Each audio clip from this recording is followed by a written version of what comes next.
There are things you build for a long time before you understand that the building itself has become the proof. Proof that you are trying, proof that you belong, proof that the distance between you and the people you love is something you can close if you just work hard enough at the closing. You keep working because the alternative is to admit that the distance is not a problem you created and therefore not a problem you can solve. And that admission is the kind that rearranges everything so you don't make it. You keep showing up.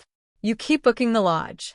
You keep calling the property manager every April to hold the dates, because if you don't call, someone else will take the week, and if someone else takes the week, the reunion doesn't happen, and if the reunion doesn't happen, you'll have to sit with the knowledge that the one thing you are doing to stay connected to your family is no longer being done. And you are not ready for that. So you call. And then one evening the person you have been building it for stands up in a room full of people, a room you have arranged at a table you have set, with food you have ordered from a caterer whose number has been in your phone for 5 years, and he says the names of the people he thinks of when he thinks of effort, and your name is simply not among them, and the list ends, and he sits back down and the room applauds, and you understand, not for the first time, but for the first time, without any remaining ability to argue yourself out of it, that the distance was never something you were going to close by building. My name is Diane Calloway. I am 33 years old. I am a grants administrator living in Knoxville, Tennessee, and for 7 consecutive years, I organized the Fairfield family reunion. I want to tell you what that actually means because the word organized is the kind of word that flattens things. It suggests a phone call or two, a spreadsheet, a few emails. What I am describing is something that occupied a portion of my attention every single month from January through July, 7 years running, and that I did almost entirely without acknowledgement and almost entirely without complaint, because I had come to understand that the doing of it was the point. The doing of it was how I showed up. The doing of it was how I stayed. In January of each year, I called the Whitmore Lodge outside of Asheville and asked for Greg Tipton, who managed the property and who knew my voice by the 3rd year. The good dates, the 3rd or 4th week of July, when the weather at that elevation was reliably clear and the rhododendrons were still in some version of bloom along the Ridge Trail, filled by February. If you waited until March, you got the week when the dock had its annual structural issues, or the week when the kitchen exhaust fan needed replacing and the whole main cabin smelled like old grease until someone thought to open the windows. I did not wait until March. I called in January. I asked Greg to hold the dates, and I gave him my card number, and I noted the confirmation number in the spreadsheet I kept specifically for reunion logistics, which by the 7th year had grown to 14 tabs. In April, I called Greg again to confirm the hold and go over the arrival procedure, because the access code for the gate changed every season and needed to be distributed in advance, and because at least 2 members of my family would ask me for the code the morning of arrival, even though I sent it in the group email 3 days before. And I preferred to have the conversation with Greg and write down the code in my own handwriting on a post-it note I kept in my wallet, so that when Marcus texted me at 6 in the morning asking what the gate code was, I did not have to unlock my phone and find the confirmation email while also driving 4 hours with the banner and the table runners rolled in the back of my car. I confirmed the caterer every May. Her name was Sandra Okafor, and she ran a catering operation out of Hendersonville that she had built from a barbecue trailer she had owned in her 30s into a full-service small events kitchen that did pulled pork and sides that my father had declared, at the very first reunion I organized, the best he had ever tasted. Sandra's pulled pork became the fixed point of the Fairfield reunion, the way certain things become fixed points, not because anyone decided they would, but because they were good enough that removing them would have required an explanation nobody wanted to give. I called Sandra every May to confirm her availability and to go over the head count and to update her on the dietary list, which by the 5th year had grown to include my cousin Joel's wife, who was vegetarian, my nephew Caleb, who had the tree nut allergy that required Sandra to keep a separate preparation surface, and to label every dish clearly, my Uncle Raymond's partner Dennis, who had gone grain-free for reasons he explained at length to anyone who asked, and at moderate length to anyone who didn't, and my Aunt Patricia, who would eat anything said in front of her but needed reassurance, twice per event, that there was no shellfish in the vicinity of the buffet. This last requirement was not medical. Patricia was not allergic to shellfish. She simply did not like them and found their presence near other food unsettling. I had arranged for Sandra to use a phrase, completely shellfish-free setup, which she would deliver to Patricia at the beginning of service, and which had worked without exception for 5 consecutive years. I coordinated the sleeping assignments for 19 people across 4 cabin units, which sounds manageable until you understand the constraints. My uncle Raymond and my cousin Joel could not be placed in the same unit due to an argument from 2019 involving a property line and a survey and a series of text messages that had been screenshot and distributed in ways that had not been fully forgiven. My nephew Caleb needed to be in a unit with a functioning bathroom exhaust fan due to sensory sensitivities that his mother, my sister-in-law Priya, explained to me each year with the patient thoroughness of someone who has explained the same thing many times and is grateful to be taken seriously. The 2 Henderson cousins, who had been invited by my father the year before last, needed to be in the unit farthest from the main lodge because they kept late hours and had, at the previous reunion, woken my father at 2:14 in the morning by laughing on the porch at a volume my father described as inconsiderate. I kept a document called Unit Assignments that I updated each year and that I never once shared with anyone, because sharing it would have required explaining the constraints, and explaining the constraints would have made everyone feel surveilled. I just placed people where they needed to be and let everyone believe the assignments were random. I drove the decorations up myself every July, for hours each way on I-40 through the mountains with the banner rolled in a mailing tube wedged between the back seat and the cargo area, the table runners in a flat storage box, and the framed photographs, one for each year, a collage I assembled from the photos people had sent me over the preceding 12 months, printed at the FedEx on Kingston Pike, stacked in a padded bag that I had bought specifically for this purpose after the frame shifted during transport in year 2, and one of them arrived with a cracked corner. I had learned by year 3 to leave Knoxville by 6:30 in the morning so that I arrived at the lodge by 10:30, which gave me enough time to set up the lobby display and the dining room before the first family members began arriving at noon. I always left before anyone else the last evening. I preferred it that way. I did not tell anyone the full extent of what I was doing, not because I was strategic about it, and not because I was performing martyrdom for an audience that wasn't watching. I didn't tell anyone because it had not occurred to me, in any deep way, that the telling was necessary. I believed, without ever examining the belief, that the evidence would accumulate into something visible on its own. That one day my father would look around the reunion, at the tables set the way he liked them, at the food that was right every year, at the family gathered without incident in the right cabins, at the photographs on the lobby wall going back 7 summers, and he would simply see the shape of what had been done and by whom, and he would say something. I was waiting for him to see it without being told to look. This is, I understand now, a form of hope that can be maintained for a surprisingly long time if the alternative is too costly to consider. Before I tell you what happened at the closing dinner that July, I want to ask you something. What is the weather like where you are right now? Are you inside or outside? Is it morning or evening? I ask because I want you to feel yourself in your own life, solid and located, before we go into that dining room together. What I am about to describe is the kind of thing that happens under ordinary lighting with ordinary sounds around it, and it helps to remember where you are standing before we walk in. The Whitmore Lodge's main dining room seated 32 people at round tables, and on the last evening of every reunion we used it for the closing dinner, which was the formal gathering, dressed a little more than the rest of the week, a real meal rather than the casual lunches and cookouts that filled the other days. I had been setting up the dining room since early afternoon.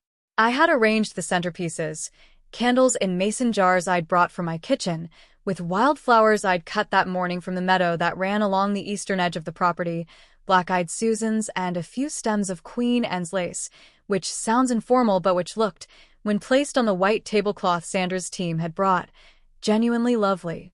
I had laid out the printed menus, a simple folded card I had designed and printed at the FedEx before leaving Knoxville, which listed the courses and noted the dietary accommodations clearly so that nobody needed to ask. I had confirmed with Greg Tipton at 2:17 in the afternoon that the 2 additional folding chairs for the Henderson cousins' adult children, who had arrived unannounced the day before at a head count of 21, were available and had been placed along the east wall without disrupting the table configuration. I had texted Sandra at 3:45 to confirm the 6:30 service window and received her confirmation at 3:52. By the time the family began arriving at 6:30 in the evening, I had been working in that room for nearly 5 hours. My father arrived at 6:44. I know this because I had positioned myself near the kitchen door, which gave me sight lines to both the main entrance and Sandra's staging area, and I was tracking arrivals the way I always tracked them. Not anxiously, but with the specific alertness of someone who has organized an event and whose brain does not entirely stop organizing until the event is concluded. He came in with my mother on his arm, the way he always did. He looked around the room, and I watched his face do the thing it always did when he walked into a space that had been prepared well: a small settling, a nod, the look of a man who is pleased without quite registering why he is pleased, the way you are pleased by a room that is comfortable without stopping to identify what makes it comfortable. He said something to my mother, and she smiled. I watched this from across the room, and I felt something in my chest that I can only describe, in retrospect, as the last version of a hope I had been carrying for 7 years. It felt like, almost. It felt like this time. Maybe. I sat down at the table nearest the kitchen door. Not the most central seat, not the seat that would have placed me near my father, but the seat that kept me useful. Old habit. Dinner was served at 7:15. Sandra's team was efficient, and the food was right. The pulled pork exactly as my father had come to expect it, the grain-free salad clearly labeled, Caleb's dishes prepared separately and marked with the small blue sticker Sandra had started using in year 4 as our system. The room had the particular quality that I had always loved about the reunion, the noise of people who have known each other long enough to not need to perform. My Uncle Raymond and Dennis were deep in a conversation about a renovation project. My Aunt Patricia had received her completely shellfish-free setup confirmation from Sandra's assistant and was happily working through the coleslaw. The Henderson cousins were quieter than usual, possibly because of what my father had said to them privately after year 6, and their adult children were on their phones in the way of people who are present only under obligation, which I had accounted for in the seating arrangement by placing them at the table with the best window view, which at least gave them something to look at. My father stood up at 8:09 in the evening. I set my fork down, not as a decision, as a reflex, the way your body responds to something it has been waiting for. He stood and he picked up his water glass, which was his signal, and the room settled into the quiet of people who know a speech is coming. He began the way he always began these things, with a self-deprecating joke and a reference to something that had happened before most of the younger family members were born, which landed the way it always landed. Full laughter from the people over 50, polite smiling from the people under 35. Then he said that he wanted to take a moment, before the evening wound down, to acknowledge the people who had made the week possible, who had gone out of their way so that everyone else could simply arrive and be present. I looked at my hands in my lap. He said Marcus's name first. My brother Marcus had driven the kayaks up from their storage unit in Brevard, a 3-hour round trip that he had offered to do, and that had genuinely made the kayaking morning possible because renting them locally would have cost more than it was worth, and my father had wanted to kayak. My father said Marcus had gone out of his way and that the kayaking had been one of his favorite mornings of the week. The room applauded. Marcus looked pleased and slightly embarrassed in the way people look when they are being thanked publicly and enjoy it, but are managing the enjoyment. He said Joel's name second. My cousin Joel had coordinated the fishing licenses for the group, which required a phone call to the North Carolina Wildlife Resources Commission, some paperwork, and a trip to a sporting goods store in Hendersonville to pick up the physical licenses for the 3 family members who needed them. My father said Joel had dealt with something complicated so that nobody else had to, and that the fishing morning had been exceptional. The room applauded. Joel raised his glass. He said the name of Greg Tipton third. Greg was not in the room. My father acknowledged him in absentia, as the property manager who had made the week run smoothly, as a professional who took pride in his work and whose lodge had provided a setting worthy of the Fairfield family. This landed warmly, as these things do when a room is well-fed and pleased with itself, and ready to agree that everything has been good. Then my father raised his water glass. He said, "To family, to the Fairfield reunion, to another year together, which is a gift we should not take for granted." He said there was nowhere on earth he would rather be than in a room with the people he loved. He said he loved every person here. He sat down. The room raised its glasses. I was sitting 2 chairs to his right. I want to tell you exactly what I registered in the 4 seconds after he sat down because I have gone over it many times, and I want to be accurate.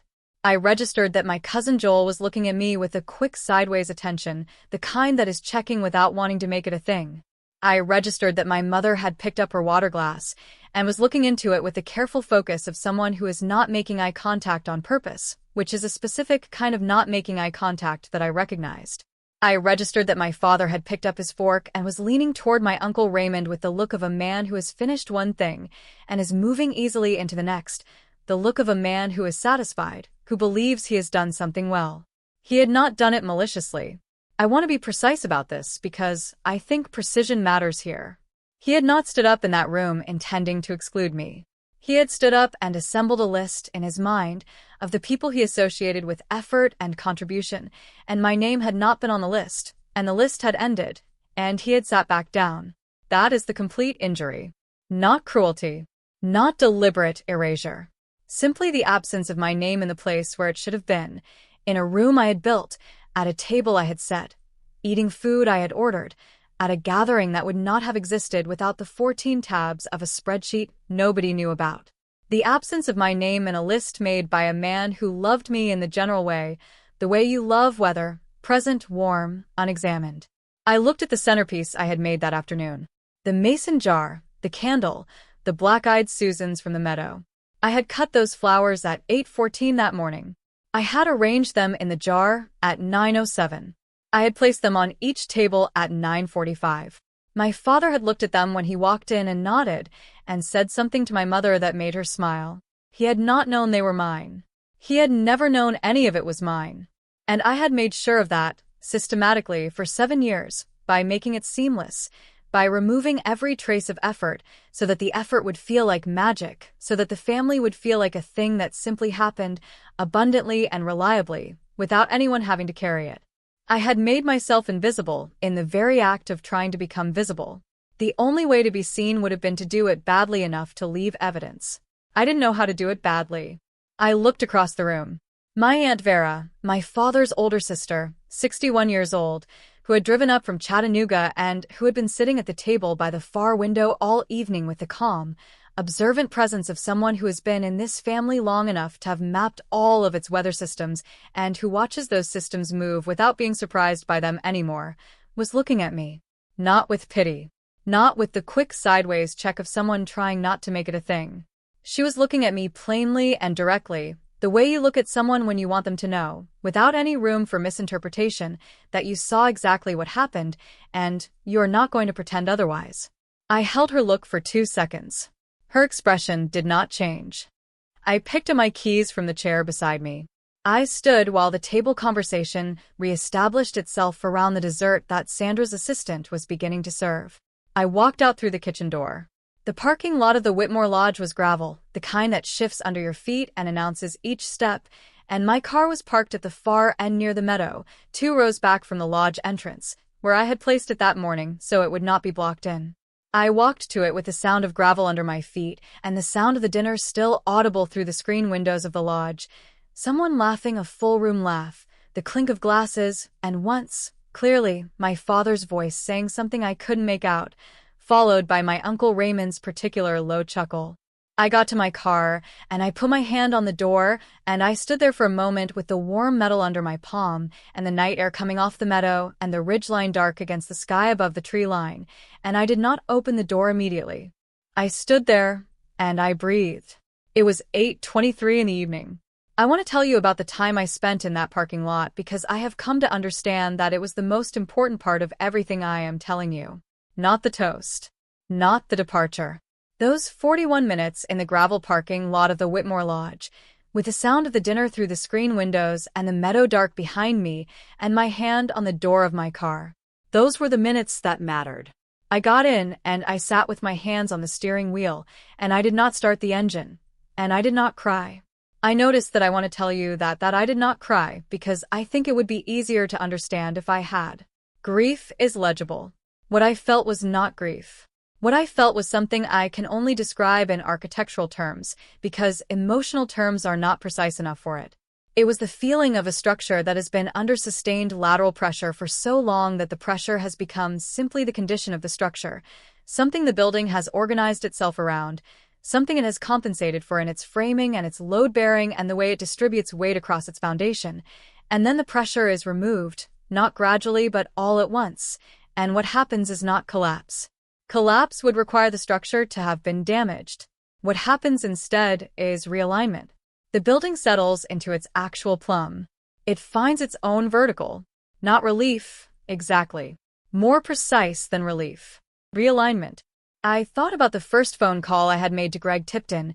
In January of the year I turned 26, sitting at the desk in the apartment I had just moved into in Knoxville, which had not yet been furnished beyond a mattress on the floor and a folding table I was using as a desk.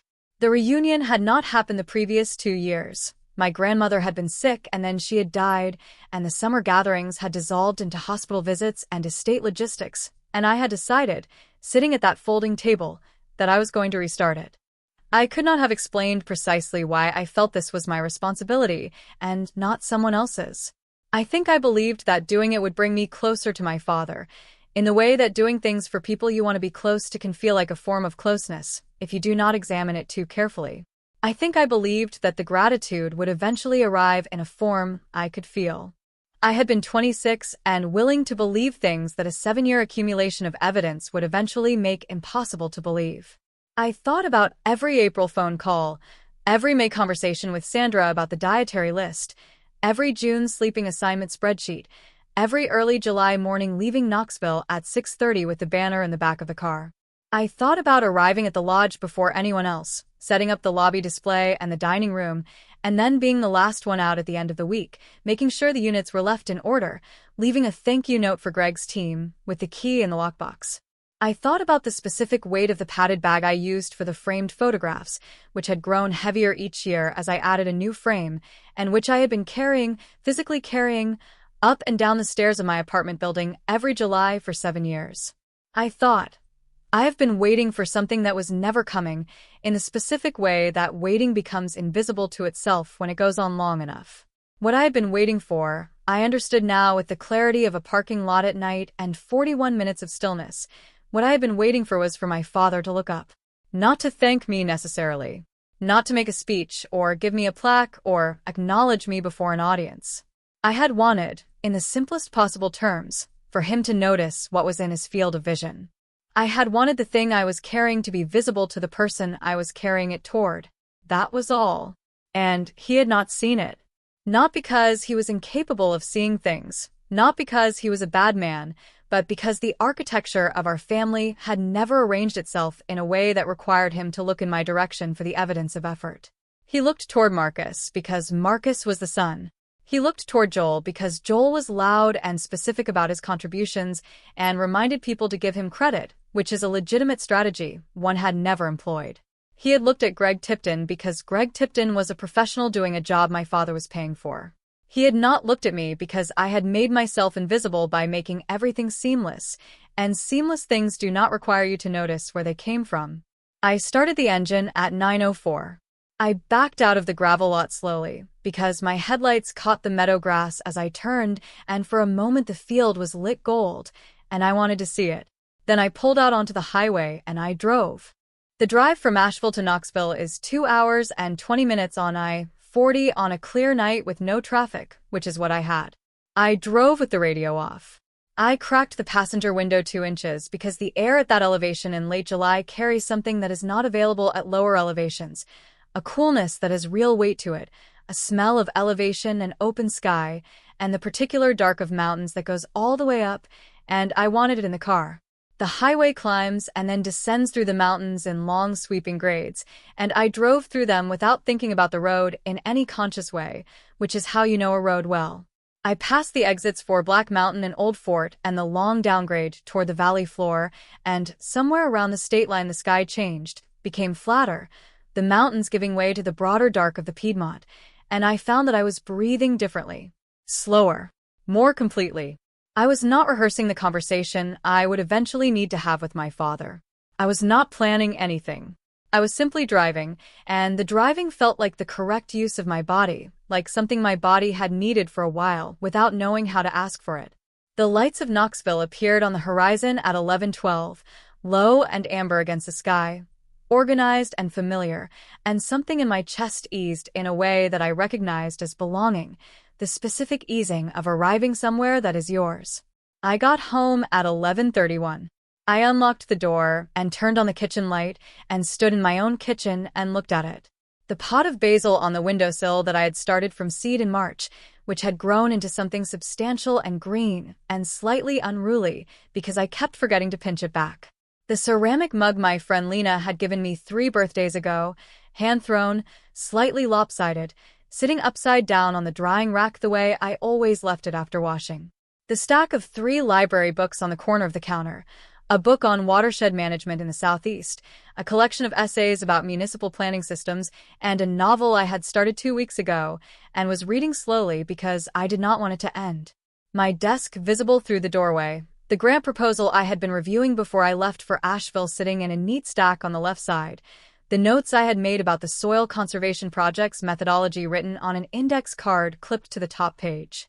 I stood in that kitchen at 11:31 on a Tuesday night in July, and I looked at those things one by one. They were mine. Not in the legal sense, not in the proprietary sense. In the deeper sense. They were the evidence of my own choices. The seed started in March because I wanted fresh basil, and was willing to wait. The mug kept because Lena had made it, and it was the right size for morning coffee. The books chosen because watershed management and municipal planning genuinely interested me in ways I had never needed to explain to anyone. This kitchen, this light, these objects on this counter. It was, I understood, standing there at 11:31 with my keys still in my hand, more than enough. Not consolation for something lost. Enough on its own terms. I did not call my father the next morning, or the morning after. I did not call my brother Marcus, who texted me twice. First, hey, you left kinda fast. Then 4 days later, can you send Dad Sandra's number? They want to do something in the fall, and Mom can't find her info. I read both texts. I did not respond to either of them. I want to tell you about the second text specifically because it clarified something I had been trying to articulate without the right language. The text said, can you send him Sandra's number? Not, do you have Sandra's contact? Not, I think you worked with a caterer, do you know who it was? It said Sandra's number, with the possessive, as though Sandra's number were a discrete piece of data that existed independently of the 5-year professional relationship through which it had been obtained. As though the contact were a file that anyone could hold, rather than something cultivated. By my calls every May, by the thank you notes I sent every July, by the time I had recommended Sandra to 2 other families and written her a brief reference when she applied to cater a corporate retreat the year before. The text assumed that the infrastructure was separable from the person who had built it. It assumed that you could remove the builder and retain the building. Something in my chest went very still when I read it. Not angry, not cold. Still, in the way a room goes still when it has been emptied of sound. I put my phone face down on my desk and worked on the soil conservation grant for the rest of the morning. On the 8th day, at 9:14 on a Saturday morning, my Aunt Vera called. She always called on Saturday mornings. She had called on Saturday mornings since I was in high school, and she had decided, apparently, that Saturday mornings were when she talked to the people she actually wanted to talk to rather than the people she was supposed to talk to.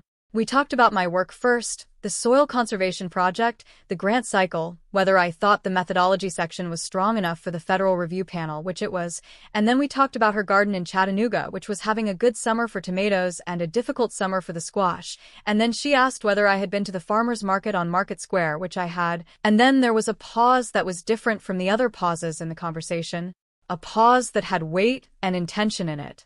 She said, I saw it, Diane. I want you to know that I saw exactly what happened, and I am not going to pretend I didn't. I did not say anything. I was sitting at my kitchen table with my coffee going slightly cold and the morning light coming through the window onto the basil, and I looked at the basil, and I let her words settle, without rushing to respond to them. She said, Your father has always done this. I watched it when you were growing up, and I watched it at that dinner. It is not cruelty. I want to be honest with you about what I think it is. He sees effort in the people he expects it from, and he has never expected it from you the way he's expected it from Marcus, and I think that is because you have always made it easy for him not to expect it by making everything seamless. I am not saying that to suggest it is your fault. I am saying it because I think you deserve to have it named by someone who saw it from the beginning. She paused. Then she said, I also want to tell you that they missed the booking window. Marcus called your dad, and your dad called Greg Tipton directly, and Greg told him the July dates were already gone. They didn't realize there was a window to call about in January. There won't be a reunion next summer. She did not say this with any performance. She was not delivering news she expected me to find satisfying. She said it the way she says everything, plainly, because she believes the people she loves are better served by accurate information than by comfortable omissions. I have always found this quality in her clarifying, even when the clarity is uncomfortable. I said, Thank you for telling me. She said, You are the reason it existed. I don't think your father understood that, because you never let it be visible, and I understand why you didn't, but I want you to know that I understood it. I've understood it for years. We talked for another 12 minutes about ordinary things, her tomatoes, the heat, whether the farmer's market had the good peaches yet, which it did, the flat ones from the orchard in Polk County that came in for about 3 weeks at the end of July and were unlike any other peach. We said goodbye the way we always did. I sat with my phone on the table and my coffee fully cold now, and the Saturday morning light fully established in the kitchen, and I thought about what she had said.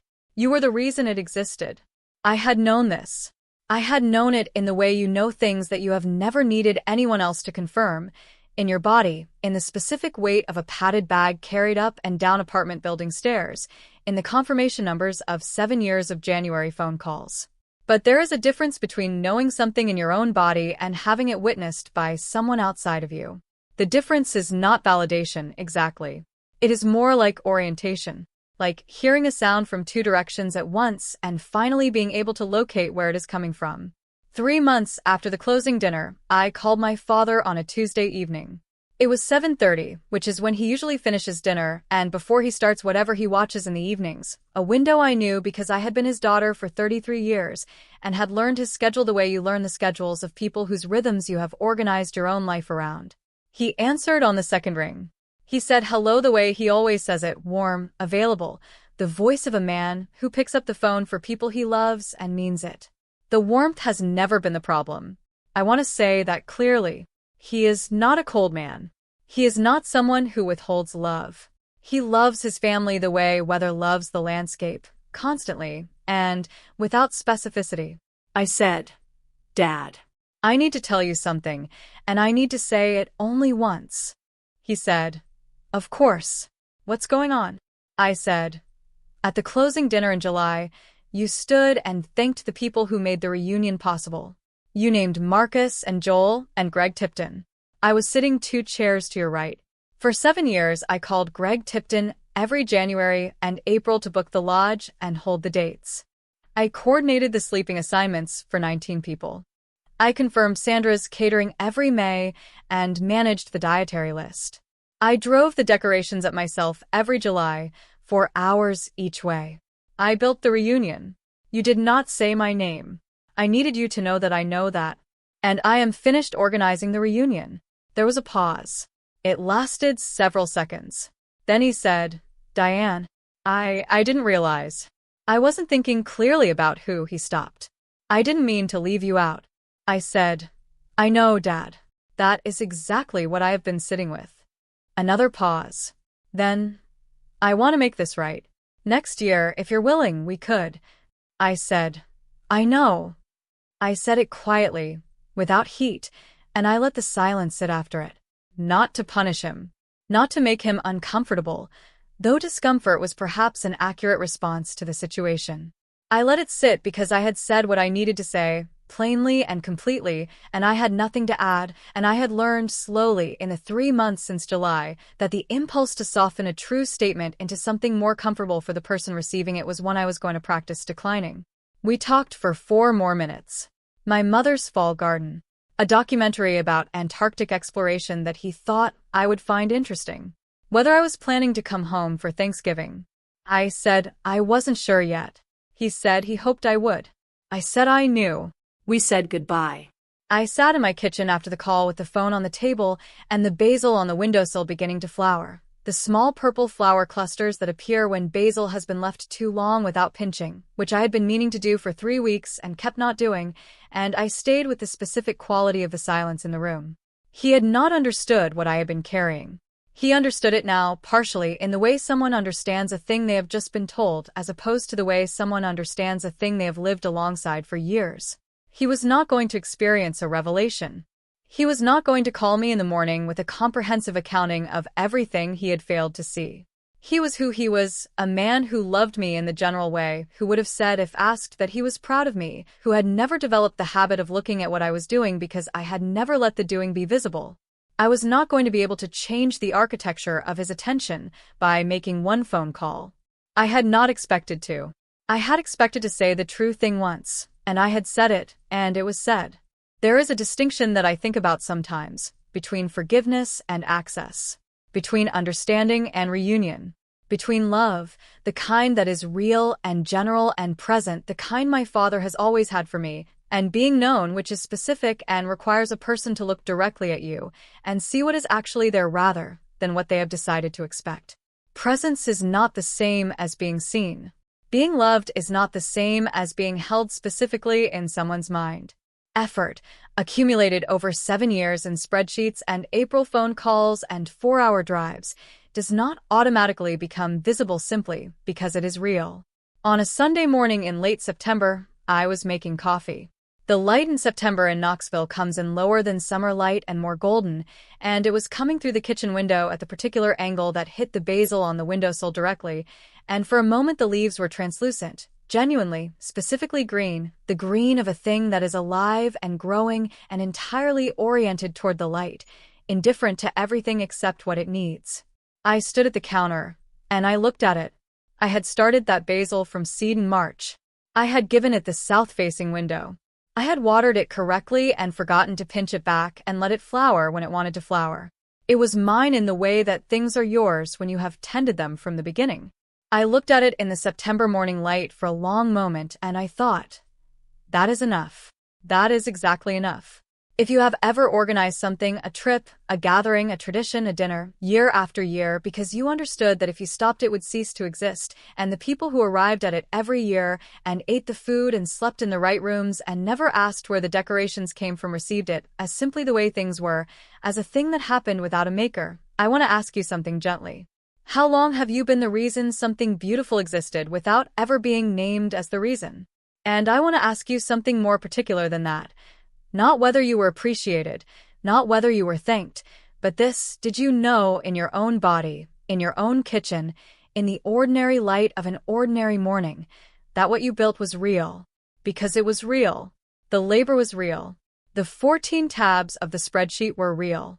The January phone calls and the April confirmations and the 4-hour drives and the padded bag and the framed photographs on the lodge's lobby wall were real, and they were yours, and no one's failure to name them changes the fact that they existed and that the thing they made possible existed because of you. You built it. It was real, and you are allowed now to set it down.